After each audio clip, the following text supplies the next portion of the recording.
Muy buenas para todas y para todos en el marco de la celebración del Día Mundial de la Seguridad del Paciente, que fue el viernes, y siendo el lema de este año Cuidados seguros para la madre y el recién nacido, hemos invitado desde el Instituto Universitario CEMIC, junto a la Facultad de Medicina de la Universidad Nacional de Cuyo y la Universidad Nacional del Sur, a la doctora Zulma Ortiz, subdirectora ejecutiva del Instituto de Investigaciones Epidemiológicas de la Academia Nacional de Medicina, titular del área de Medicina Preventiva y Salud Pública de la Facultad de Medicina de la Universidad Nacional de Cuyo, ex ministra de Salud de la provincia de Buenos Aires y artífice de una de las mayores implementaciones en el país y en Latinoamérica para mejorar la salud materno-infantil desde la seguridad del paciente.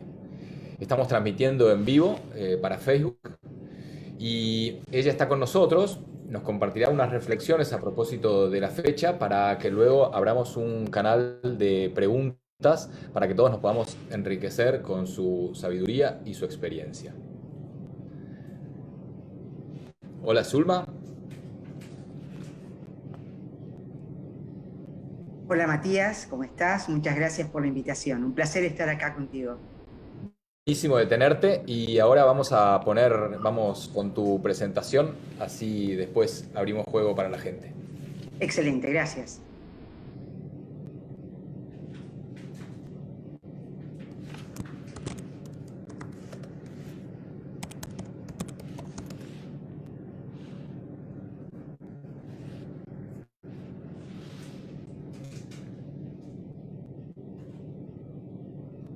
Muy buenos días, muchísimas gracias por participar en este encuentro virtual.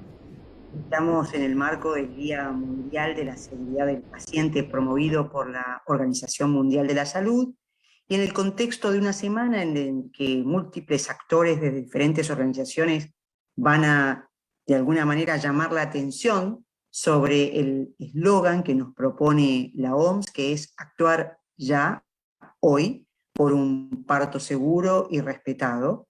Hemos querido estar presente estas instituciones en las que el Instituto Universitario CEMIC, el área de Medicina Preventiva y Salud Pública de la Facultad de Ciencias Médicas de la Universidad Nacional de Cuyo, también la Universidad Nacional del Sur y el Instituto de Investigaciones Epidemiológicas de la Academia Nacional de Medicina, se han nucleado y bueno, en realidad somos un equipo que venimos trabajando desde hace muchos años justamente por una maternidad segura, centrada en la familia y por todos los derechos que hoy están garantizados en nuestro país y en particular alrededor de un evento no deseado como es la muerte materna. Así es que decidimos preparar esta actividad en la cual vamos a hacer un recorrido muy rápido de la historia de este evento no deseado como es la muerte materna y cómo desde diferentes ámbitos se han venido promoviendo acciones concretas para poder reducir la muerte materna. Y es en ese contexto de la muerte materna en la que se inscribe la seguridad del paciente, la seguridad en el momento del parto y sobre todo de un parto respetado. Quería llamar la atención en primer lugar sobre esta imagen, que es la imagen del Taj Mahal, solo para recordarles a aquellos que ya lo saben e informarles y contarles a quienes no, que este monumento es un monumento a una mujer que falleció durante el parto y después de haber tenido muchos hijos. Su esposo, el emperador, resuelve que para recordar a esta mujer se construya el Taj Mahal, que comienza a construirse allá en 1631 y que termina de construirse en 1654. Esta decisión del emperador, comparada con la decisión de una reina, la reina de Dinamarca, contrasta, pero mantiene el sentido de la importancia de poner en la agenda la muerte materna. En este caso, la reina de Dinamarca, en el año 1682, mandó a construir escuelas para parteras.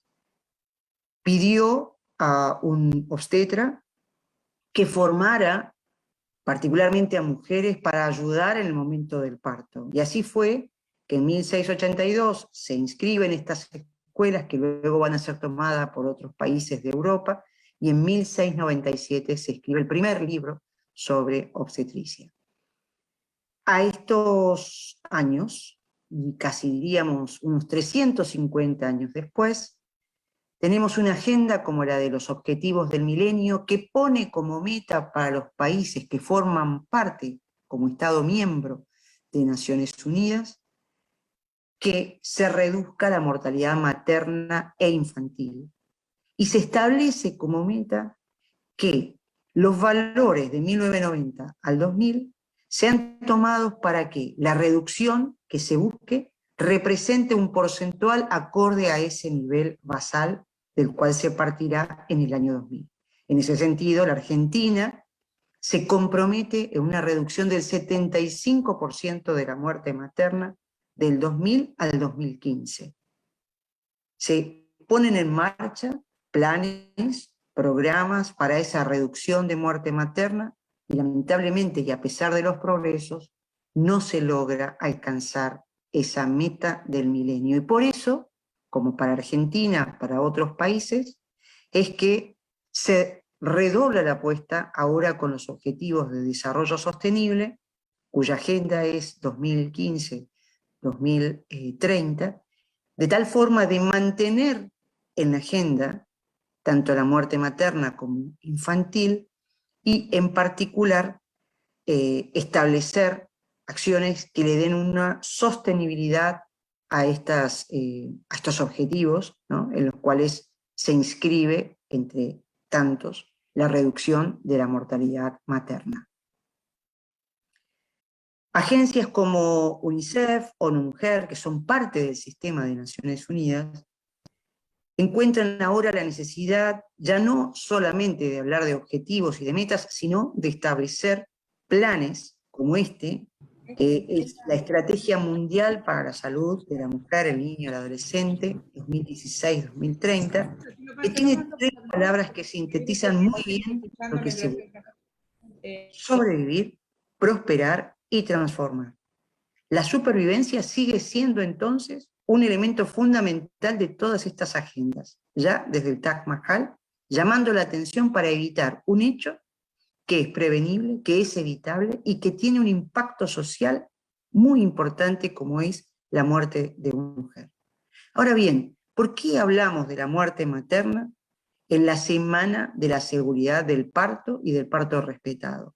Porque justamente en el parto, donde los riesgos se incrementan sustancialmente para la mujer y para el recién nacido.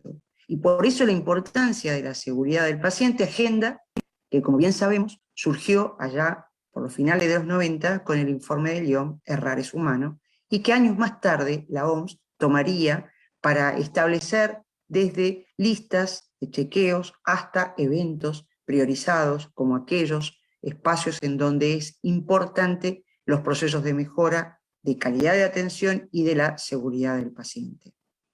Hace muy pocos años, la OMS establece entonces que cada año debemos enfatizar sobre algún aspecto. Hace poco, por ejemplo, llamó la atención sobre la crisis global de recursos humanos, y este año es sobre la seguridad del paciente para un parto respetado.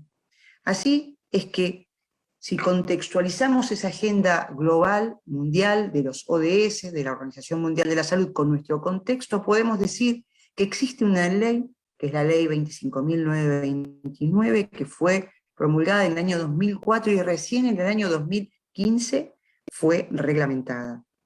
En esta ley, para un sistema tan fragmentado como el que tenemos, se establece que todos los subsectores deben garantizar en el momento del parto la seguridad total y absoluta a la mujer y al recién nacido, y por sobre todo, evitar todo hecho de violencia y garantizar todas acciones que den cuenta del respeto a la voluntad de la mujer a parir en las mejores circunstancias, acompañada por su familia, acompañada por su pareja o por quien ella establezca en un lugar no medicalizado como el que habitualmente entendíamos eran las salas de parto. Aún hay muchísimo por hacer a pesar de los grandes avances que hemos tenido a propósito de esta ley. Nosotros, como equipo que hoy estamos trabajando en estas instituciones que mencioné al inicio, trabajamos desde UNICEF para mejorar muchos de estos aspectos, en particular los culturales, y así fue que con este manual para el abordaje, el diagnóstico de la cultura organizacional en las maternidades, pudimos entender lo que hoy se necesita para garantizar un parto respetado en materia de prácticas, en materia de la cultura organizacional. Por eso recomiendo fuertemente su lectura. Otros manuales, guías, otras publicaciones que pudimos producir como equipo fueron, por ejemplo, el manual para una maternidad segura y centrada en la familia, con un abordaje intercultural, donde producto del intercambio con más de 100 maternidades, pudimos sistematizar a partir de la experiencia de la maternidad Sardá como maternidad centrada en la familia, todos los elementos que constituyen o se constituyen como fundamentales para garantizar la seguridad durante el embarazo, parto y puerperio. Como decía, a pesar de los esfuerzos, estos eventos adversos siguen ocurriendo y por eso decidimos publicar una guía para el análisis de esas causas que son la raíz del problema. Esta guía del análisis causa-raíz nos permite entonces abordar cada vez que se produce ese evento no deseado, como podría ser la muerte materna, los distintos factores, distintos elementos que pueden estar jugando para que se produzca ese hecho. Y así, con esta guía, que es un conjunto de técnicas, podemos abordar aspectos vinculados con el contexto político, con el contexto organizacional, por supuesto, con la cultura, también con la comunicación y con factores situacionales, que son estos que están vinculados, por supuesto, a la mujer y su familia, pero también a los equipos. Con la aplicación de esta técnica, lo que se alcanza entonces es a entender qué pasó, por qué pasó y cómo hacer para evitarlo. Y para nosotros, y después de muchos años de experiencia en su aplicación, también ACR significa acompañamiento, contención y reparación. Nadie quiere pasar por un momento de esa naturaleza. Y cuando ocurre, entonces también tenemos que aprender a acompañar a la familia, a los equipos, a contener en ambos casos a todas estas personas y sobre todo a reparar ese dolor. Pero para llegar a esto, los sistemas tienen antes que prepararse para que no ocurra. Y en caso de que ocurra, tener también bien dispuesta y bien predispuesta a los equipos para poder acompañar, contener y reparar. En cualquier caso, lo que queremos en este día es compartir con ustedes nuestras experiencias y hacer un llamado para lo que la OMS ha establecido como la Semana de la Seguridad. Ojalá muchos puedan acompañarnos. Muchas gracias. Ahora sí. Estás ahí, Zulma, muy bien, hermoso, muy claro, la verdad. Un mensaje sumamente apropiado para este momento, ¿no? Y la verdad es que con toda tu experiencia, no sé si alguno quiere subir preguntas, hemos recibido algunas preguntas y si quieren las podemos ir subiendo. ¿Estás lista, Zulma, para que te pase alguna? Por supuesto, Matías, siempre lista y además deseosa de escuchar las voces de quienes nos acompañan. Dale, ahí te voy trasladando alguna. En realidad, algunas preguntas las unimos como para que en realidad no se superpongan. Pero a lo largo de este recorrido, o de lo que fue el recorrido de maternidad segura y centrada en la familia, ¿qué experiencias concretas acerca de la participación de las madres, los padres, la familia y la sociedad en pos de la seguridad vos jerarquizarías? Bueno, la primera que me viene a la cabeza es la red de familias prematuras, Esto se originó a propósito de recién nacidos prematuros que originalmente fueron asistidos en la maternidad Sardá, que tenía un programa de seguimiento de prematuros. Y bueno, los colegas de la maternidad nos facilitaron el contacto con los papás, las mamás, y así surgió esta red que está vigente, que ayudó y ayuda, y estimo que ayudará muchísimo, en llamar la atención sobre aspectos en donde los papás, las mamás pueden intervenir para garantizar la seguridad del bebé recién nacido. Hay muchísimo por hacer y esto solo se logra en la medida en que se cumple este derecho que es la participación de la familia durante el embarazo, parto, puerperio y fundamentalmente cuando ha nacido prematuramente. Creo que pueden seguirla en Twitter, pueden ponerse en contacto con ellos porque vale la pena acompañar ese activismo de estas familias por la seguridad del paciente. Ok. Sí, es como darles la entrada, ¿no? Una vez que uno les da la entrada, en todo lo que es la participación de los pacientes y las familias por la seguridad, juegan un rol fundamental, pero sin esa primera entrada se hace muy difícil. Exactamente, sí, es clave que participen, ¿no? Como también en el caso de trabajo de parto, la presencia de las personas que la mujer define eh, por voluntad propia también es fundamental, es clave y eso está contemplado en la ley, ¿no? Lo que pasa es que lamentablemente no se cumple en todos los casos. No, eso es cierto. Eh, eh, en, en tu experiencia en la implementación, en una iniciativa tan grande y tan compleja como fue Maternidad Segura, eh, vos mencionás el cambio cultural como una de las tareas más importantes y a su vez más difíciles de alcanzar. Hay mucha gente que te escucha, que está escuchando ahora y que trabaja día a día para tratar de lograr cambios en la cultura de las instituciones. ¿Cuáles serían los consejos más prácticos que vos podrías darnos para lograr esos cambios? Primero y fundamental, depende de dónde uno se para, ¿no? Para hacer este análisis. Desde la experiencia, yo creo que la clave a partir del informe de Errar es humano es entender justamente eso, que cuando el sistema está medicalizado y dejamos toda la responsabilidad sobre los equipos sin intervenir como ciudadanos, como familiares, como pacientes, los riesgos aumentan.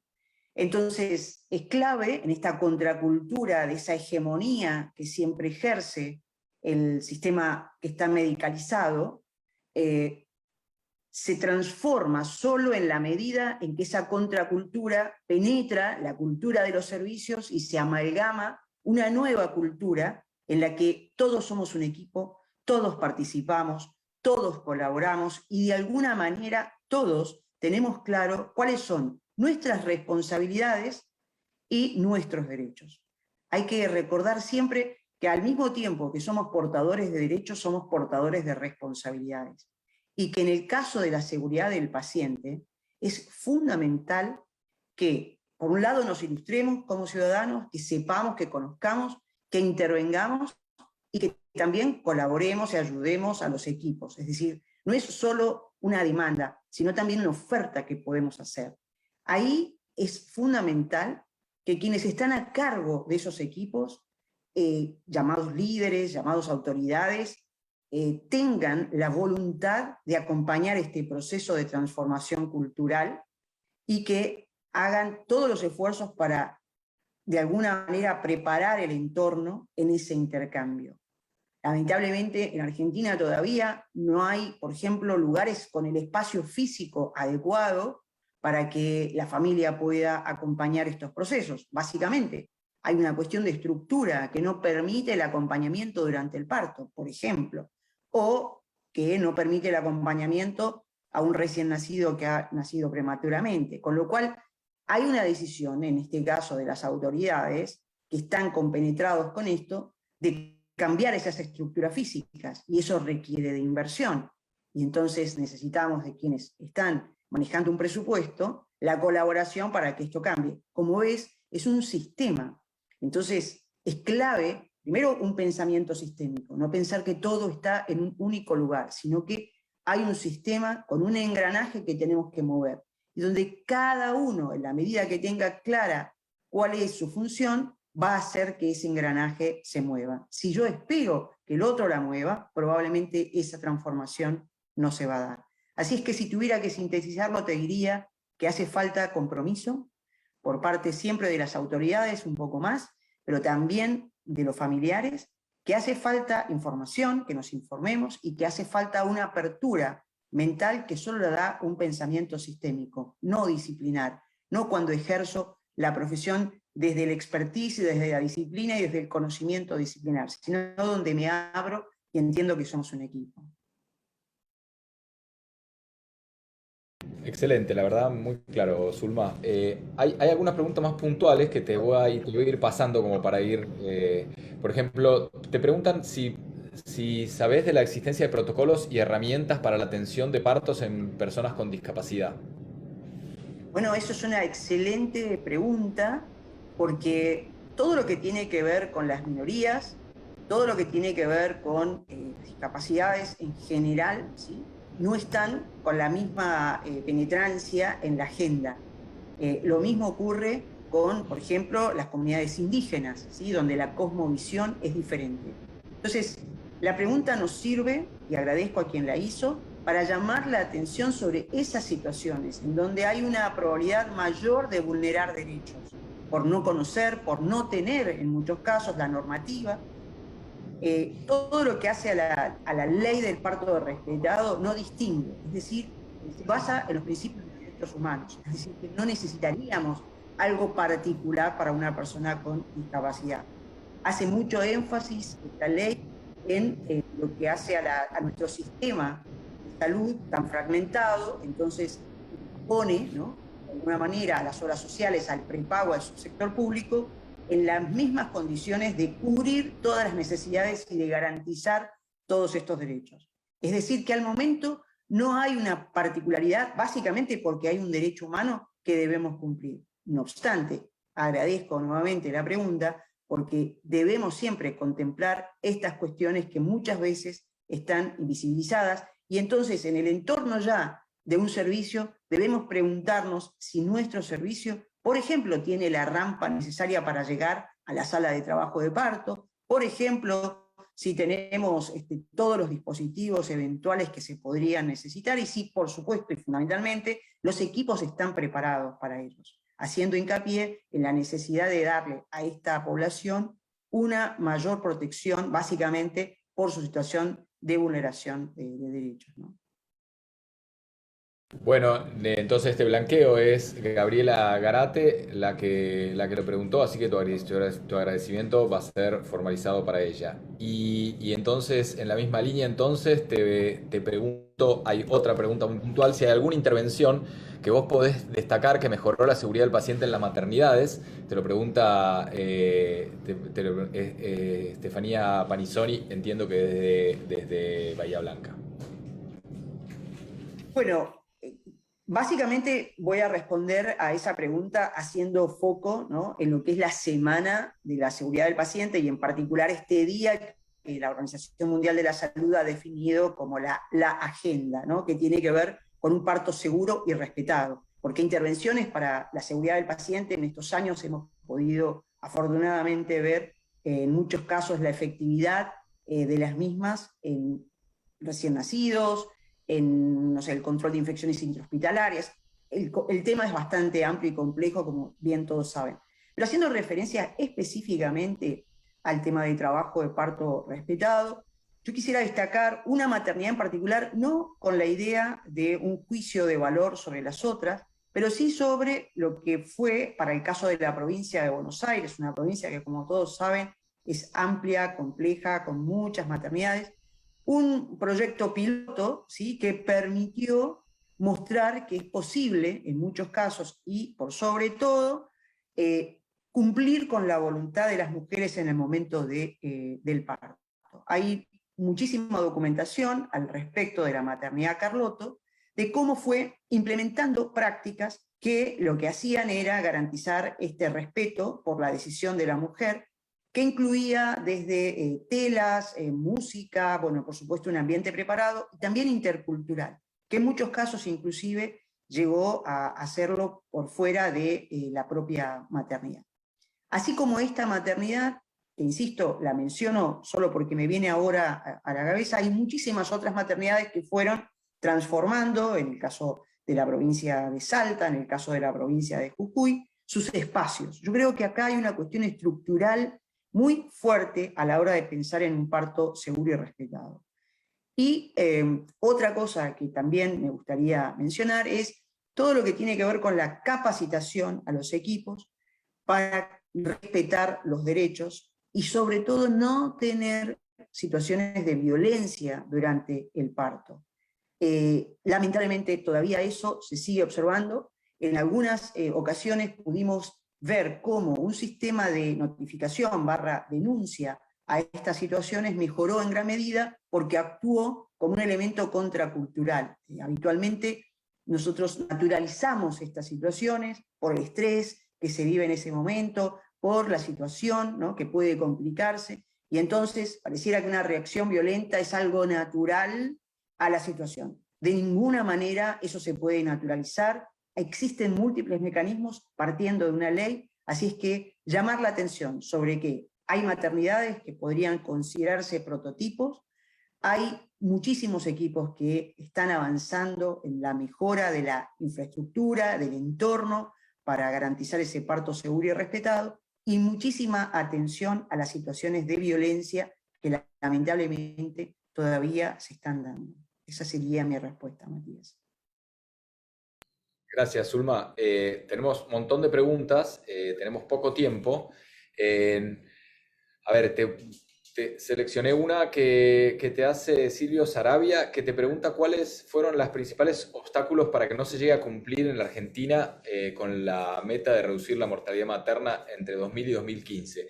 Pequeña pregunta, pero bueno, apelamos a tu poder de síntesis. Bueno, en principio, recordar que para ese entonces hubo 3 países que no cumplieron con la meta, que fue República Dominicana, Venezuela y Argentina.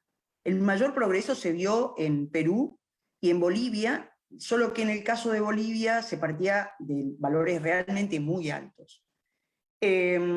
Básicamente, yo creo que en el caso particular de la mortalidad materna, que fue la que no, en el caso de la mortalidad infantil se llegó muy cerca, poquito tiempo después se logró reducir a un dígito, pero en el caso de la mortalidad materna hay una cuestión, volviendo a lo cultural, que hace a nuestro país muy heterogéneo en términos de cumplimiento de derechos vinculados a la salud de la mujer.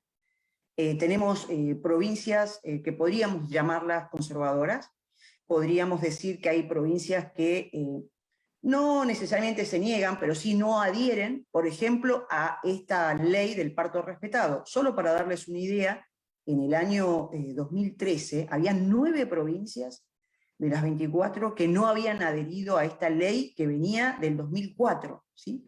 Si bien es cierto, se reglamenta en el 2015, nosotros teníamos una ley desde el 2004 ya, que las provincias podían adherir. Y estábamos en el 2013 y no se había adherido en un gran porcentaje de las provincias. Los marcos normativos, los entornos garantistas de derecho, es el primer paso. Si yo desconozco, si yo ignoro la presencia de una ley, por ejemplo, como en este caso, claramente voy a tener mayores dificultades. Entonces, se trata de tener un principio siempre garantista alineado con nuestra Constitución, que reconoce a la salud como un derecho humano, y a partir de ahí ir preparando los distintos entornos, los distintos sistemas, los distintos servicios. Personalmente, puedo decir que tenía hasta muy avanzada mi carrera profesional un cierto desconocimiento y desapego por la norma. No estaba acostumbrada a referenciarme en leyes, a referenciarme en protocolos, en resoluciones ministeriales, por ejemplo. Sin embargo, con los años, y por supuesto más vinculada a la salud pública, fui entendiendo la importancia que tiene el tener un entorno protector, en donde los aspectos legislativos son la piedra fundamental. Si no tenemos una ley, tenemos que ir por ella. Y si la tenemos que conocerla y hacerla cumplir. La manera de hacerla cumplir empieza también, y esto es fundamental, por la reglamentación. En muchos casos existen las leyes que no están reglamentadas. Esto significa que no están disponibles los recursos, los insumos, y eso finalmente lo que trae son barreras para el avance. En concreto, y respondiendo a la pregunta, diría, para enfatizar, que fueron muchos probablemente los problemas y los obstáculos que se tuvieron que vencer, pero en muchos casos el desapego a la norma, el tener un país federal con leyes nacionales, provinciales, donde las leyes nacionales deben ser adheridas, esta federalización que a veces le hace mucho daño a la salud de las personas, fue en gran medida para mí, y en particular en la agenda que estamos conversando hoy, que es la agenda de parto seguro y respetado, lo que no permitió que la mujer pudiera salvarse, y lamentablemente estos eventos adversos de muerte materna se dieran con una frecuencia que es básicamente inaceptable. Sí, la verdad es llena de tristeza cuando uno se pone y de impotencia, ¿no? Pero bueno, muy clarito, Zulma, la verdad. Muchísimas gracias. Estamos llegando a los 30 minutos que nos habíamos propuesto, con la sensación de que nos quedamos con muchas ganas de seguirte escuchando, pero quedará para otro encuentro.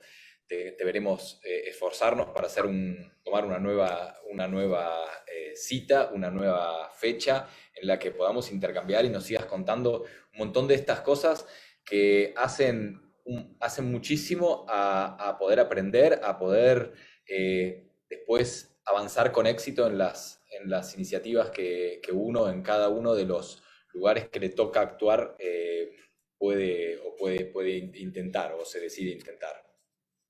Zulma, ¿querés Bueno, muchas cerrar con gracias. algunas palabras? Sí, gracias, Matías. Primero, gracias por la invitación, por generar este espacio tan generosamente. Gracias a los que están acompañando, y ojalá muchos puedan escucharnos y reflexionar.